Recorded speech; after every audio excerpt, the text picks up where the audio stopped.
Welcome to another edition of From the Desk of. I'm Jim Cohen, the CEO of Minneapolis Jewish Federation, and I'm thrilled to have at the desk today Tamar and Joel Ribnick, who are the chairs of our Ben-Gurion Society. Welcome, Tamar. Welcome, Joel. Thanks for having us, Yeah, Jim. thank you. My pleasure, and I'm going to give you an ultra softball for the first question. Tell us about what is the Ben-Gurion Society? Yeah, great question. We better know the answer to that one. So, the Ben-Gurion Society is a donor society, a donor recognition society geared towards young adults in their 30s and 40s. There's chapters of it that exist in a lot of other cities. And about 2 years ago, Leal and Steven brought up the idea of doing it here as well. And we were lucky enough to be asked to chair that committee and that society. And at its core, it's for young adults giving $1,800 a year or more to the Federation. We like to think of it not just in terms of, hey, if you give these dollars, you're in the society. Right. We're hoping to make it more of a social club type environment where there's programs and there's events that people want to come to. They get to know each other, learn from each other, do activities with their families together, like volunteer opportunities, learning opportunities. So we're still feeling it out, still in its nascent stages a little bit, but that's kind of how we think. And I'm going to ask some specific questions about it as we go forward. I'm curious as to what drew you to volunteer in this capacity, and if you could tell me a little bit about, your Jewish journey in the philanthropic space, and the volunteer space. Tamar, why don't we start with you? Yeah. Well, I would say Joel and I both are just very passionate about the Federation in general and the idea of giving to an umbrella organization that can really help and be nimble to all the other different Jewish organizations that are part of our community. And so we've always really felt passionate about the Federation. I would say, after October 7th, there was certainly a lot of momentum, both personally for Joel and I, from a philanthropic perspective of wanting to give of both our time and our resources to both Israel and the community. And we saw that there was really a lot of people who felt the same way, who were wanting to do that. And the Federation was a great source for that. And so really, Ben-Gurion Society was an opportunity for us to build on that momentum of saying, okay, here we are seeing the value of when the Federation could jump in and help and pivot based on a need. And that if we can, in many ways, capitalize on that need and make it more visible and available to our age bracket. And so that was really a big inspiration for us, wanting to say, hey, yes, Ben-Gurion Society seems like it's fitting or helping fill a gap. And Joel, you were very modest just now when you said it's at nascent stages. It's still relatively new, this rejuvenation of Ben-Gurion Society in the Twin Cities, but you're off to an incredible start. And I'm so pleased with everything that's been accomplished. You talked a little bit about it when describing the society, but can you give a little more insight as to what the thought process was behind this rejuvenation? Was it purely October 7th that sparked a real need amongst people in this age bracket? Are there specific types of engagements that you're hoping to undertake or have undertaken? Yeah, I think, I don't want to put it all on October 7th, but certainly that played a big. So many people were looking to get involved where maybe they hadn't been previously. And there's just more to be done in Israel and in the local community in the wake of October 7th. So I'm sure that factored into the thought process of this being a good time to restart a Ben-Gurion Society. I think we also need to always be thinking about, what happens when that momentum from October 7th sort of wanes, right? How do we transition from, people are very focused on Israel to, hey, we still have this Jewish community locally that's very important, and we want to make sure we're building a great community that we want to be a part of, and, supporting, Jewish communities overseas like the Federation has always done. So I think, you can sort of set the October 7th aside in one silo and then think about what else do we need and or want to do with this momentum that we have with young adults right now. And that's something we're constantly trying to figure out. I would also just add to that so Joel and I were lucky enough to be part of Harry Kay Leadership Institute how many years ago? 7 or 8 years ago. And I think that was a really impactful experience for us in kind of learning about all the different organizations within our Twin Cities community. And, the more that I personally have spoken to some of my friends in the community, it became apparent that really so many people don't know about all the different needs and how many different Jewish organizations are out there or that need resources.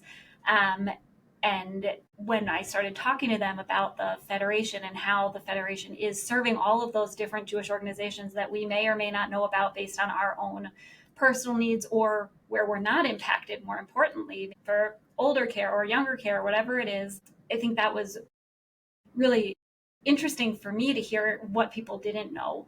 And so I think Ben-Gurion Society is also an opportunity to help educate our age bracket of really all the different organizations out there in the umbrella that the Federation touches. So I want to probe that a little bit because Federation, I use a cliche. The great thing about talking about Federation is that we do so much and such disparate work across the community. The challenging thing is we do so much and we do so much disparate throughout the community. It's often difficult to distill it down into something that the average Jew in the pew can understand. So what's working for you with your peers, people in your age cohort, people that you socialize with? What part of Federation's mission or part of the need in the Jewish community right now resonates? Are there things that don't? And are there ways that we can actually improve that message so that more people understand precisely what you're trying to impart to them? Joel, do you have a... Yeah, I think, one thing that certainly resonates is the Federation's ability to respond quickly, sort of on behalf of the community and together with the community. So, again, like after October 7th, launching the emergency campaign, the Tikvatenu trips, that's the sort of thing that no other organization in town can or would do. And so that demonstrates the value of Federation, right? I know there's been instances of families that relocated either temporarily from Israel to, escape the war. And Federation helped place those people with, in Heilicher at the time, now Smith. Stuff like that, I think, does resonate with our peer group in the sense that everyone wants, in this day and age, you want to be agile, nimble, whatever the buzzword is, right? Like relevant. You want to be able, yeah. And I don't think there's another organization in town that can really do it like the Federation does.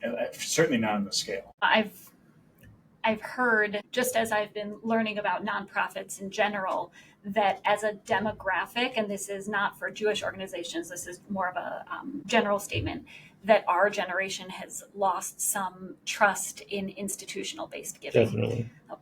Okay, so then I'm not alone in whatever No. data points I'm hearing that from. And I'm sure there's a lot of reasons for that. That is probably a whole nother podcast. But I would say that while this is an opportunity where we need to rebuild that trust, because exactly what Joel is just talking about, and I know it's a buzzword, but I truly believe that the Federation's ability to be nimble in a time when, as a Jewish people, it seems like every single day there is a different need or a different crisis or maybe a different celebration for that matter too. And so to have an umbrella organization that can be able to say, we know the resources out there. We know that today's new crisis is X, and we can shift gears and provide resources and help over here. And then tomorrow's crisis comes and we can pivot over here, or there's a request or a need. We can't always be perfect at everything, but it is impossible to have an expert. We as individuals can't be experts in all the different crises that are coming. And if we can rebuild that trust, and hopefully that's one of my goals for Ben-Gurion Society, is to help rebuild trust and to say, hey, Federation has this wonderful ability to know all the different organizations and to be able, and your dollars will help with that nimbleness. I think that's paramount. I think one of the other things, you could tell me if I'm wrong, that has been appealing to folks who are interested in getting involved in some way, who qualify to participate in Ben-Gurion, is that the commitment is kind of your own choosing. Obviously, there's a financial commitment, but There's varied programming. No one's being asked to work on something that's going to take 5 years to be completed. One of the things that we've learned over the past several years is particularly younger cohorts or folk are interested in short-term volunteer assignments. They have a project or a task force, they do it, they're done. They don't necessarily want to be on a committee that will take, and those committees are still sometimes necessary, but a committee whose outlook has to be a longer window. Have you found that's appealing? Yeah, I mean, I think, first of all, we did create a programs committee, and we're Right. very thankful that we have Aaron Karasov, Dina Shapiro, and Molly Summer leading that committee. There's also sort of the Global Experience committee within Ben-Gurion Society, led by Sam Edelstein and Brittany Willis. They're doing an awesome job. So we can't fully get away from committees. That being said, for the average person who's part of BGS, it's a choose your own adventure. You Right. can come to the events or not. It doesn't, you're not locking in with a commitment to something. But I think you're right. Like, I personally don't like committing to things that is going to be long-term scheduled, every Wednesday for, however, because I don't know what my schedule is going to be. It changes all the time, work demands, kids, etc. So, we have found that providing opportunities to do a one-day sort of mitzvah project Right. works. People like that. If we make it kid-friendly, even better. So, that's definitely been something that's been successful with this cohort. And we're playing with it too, right? I would say the volunteer events have been extremely successful and, really enjoyable as well. But also some people prefer maybe a more intimate gathering, or some people want to bring their kids, like at the volunteer event. Other times, maybe a more educational series, or bringing in speakers like Wendy Sachs most recently. And so I think providing that variety, because Joel's exactly right, that we have an age demographic, but everyone has their own needs and schedules, and it kind of lets people pick where they want to be engaged. Yeah, well, we had a fantastic moderator for the discussion. Ari Peretz took that role and did. I mean, everyone agrees. Yeah, I heard he's up for an Emmy Fantastic. Award. Right, he because of that. absolutely crushed it. Right. Pretty much. He was great. I did hear one piece of interesting feedback following the event, that there really was no Judaism in it. It was about Israel. It was about anti-Semitism, but there was nothing about Judaism. I was kind of surprised, but I shouldn't have been. There's a lot of support behind Israel, so you can build a program around it. But the Jewish practice and faith and tradition still, I think, resonates with a lot of people. And that'll also provide a lot of possibilities for future volunteer events with kids, without kids, to tie it to some Jewish value or Jewish custom. Sky's the limit, really. I did want to ask you, what was your favorite volunteer experience so far? We have two young kids, and there's something really powerful about being able to do something with them that's making a difference. And so when we did a food packing event as one of our big events, and just seeing, kids, it turns out they sometimes complain, and and they really didn't. They were like legitimately hard workers, and they felt it was like they were working toward a purpose, doing these repetitive tasks, packaging food for these organizations and for people. And it was pretty cool just to see them do it, and then to see just everybody was working hard, switching stations, making sure that the younger kids were able to participate while still getting the oversight that they needed. And it felt like a true community event. It felt wildly successful, but then also from a personal perspective, to see our kids engaged was really meaningful. Terrific. So keep an eye out for future events, because they come in handy, and you're doing a mitzvah at the same time, which is terrific. It's shameless plug time. We are all super excited here about Ben-Gurion's first ever global experience, and you're going to Panama in January. Tell us a little bit about this trip. Get everybody excited about this amazing experience.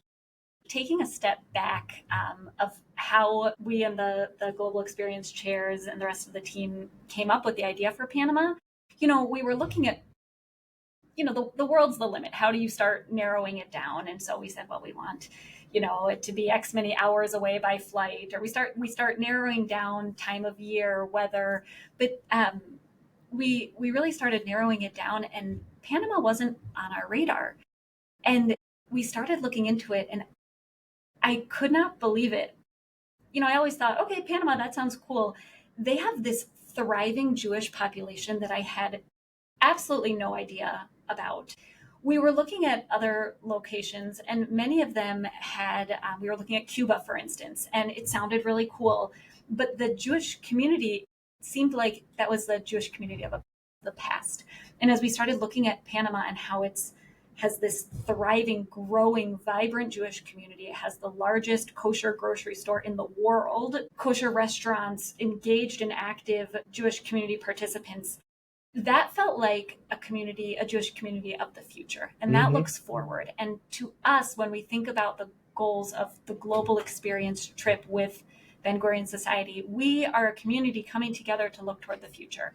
And to me, that is the inspiration. That is what makes me so excited about this trip, is this idea that we get to go and see a community that is forward thinking, and that we as a community will learn together and hopefully bring that back and have some wonderful lessons. So yes, a wonderful itinerary. I'm excited about all of it, but big picture. Thank you for sharing that. Yeah, because I'm excited. I've been to both places, and I think you all made a wonderful choice. And the way that you articulate it really is very significant. And I'm so excited for all of you. Want to give us a little sneak peek as to what you're going to do? Yeah, I wish I had the full itinerary in front of me, but summarizing it, we kind of split it up. A good chunk of the activities that we're doing are centered around the Jewish community, getting to know people personally, seeing some of the Jewish institutions. People have the option to go to synagogue on Shabbat, meet people that way. But also, it's going to be a really fun trip. It's a group of young adults that, time away from home is precious to them. And so there's an element of just fun travel, as part of this as well. We're going to tour the Panama Canal. There'll be some beach time. The hotel we're staying at is supposed to be absolutely terrific. So it's kind of a good mix. I think it'll be very fun, and also I think we'll learn a lot and hopefully come away with some inspiration to bring home. Well, in addition to bringing home some inspiration, which I very much appreciate, and it'll be yet another way for you to engage potential new people to share the experience and encourage them to be a part of the next one, I challenge you to find a very interesting piece of bric-a-brac to bring back for the Federation office. And we'll put it in a very prominent location, a piece of Panama here in Minneapolis. Challenge accepted. Okay. I want to close with something that I've asked others who have sat around this table. And it's not because I can't think of other things to ask, because I think it's really important when we look at things that we are investing time in, and our volunteers are investing so much of their time and resources in. We have to make sure that we are setting goals and that we are looking, just as you said, to the future. So how would you define success for Ben-Gurion 5 years from now? What would you like to have seen accomplished? Where would you like the affinity to be? Well, I think the numbers is the easy side of it, right? Like looking at growth in terms of how many households are participating in Ben-Gurion Society, what the aggregate total gift of Ben-Gurion Society members is, right? You can see how that grows. So those are easy goals that we could and should be setting. But I think that beyond that, we need to think more about the engagement side of things and look at the types of people that are joining Ben-Gurion Society and what they're doing with that sort of membership, so to speak. We haven't put that down into concrete goals quite yet, but I think what we would hope to see is people who are championing Federation, people that you don't have to solicit each year to ask them to renew their Ben-Gurion Society pledge, but rather, they'll ask other people to join the Ben-Gurion Society. That kind of level of engagement and support is what I would love to see out of, at least a core group of members in the BGS. Tamar, how about you? Yeah, I would certainly, from a financial perspective, I think this idea of a philanthropic society where for many households, $1,800 is a stretch gift in a number that people haven't maybe gifted before.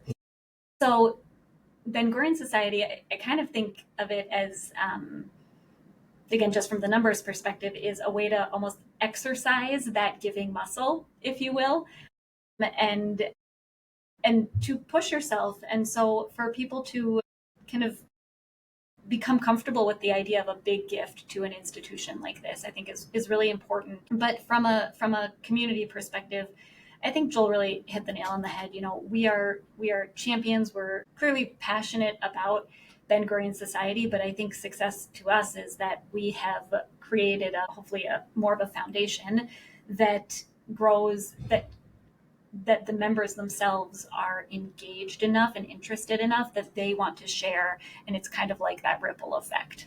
And so I think the ripple effect would be really a success for me. Well, you're both champions in my book, and I can't thank you enough for all that you have done these past couple of years building the Ben-Gurion Society here in Minneapolis.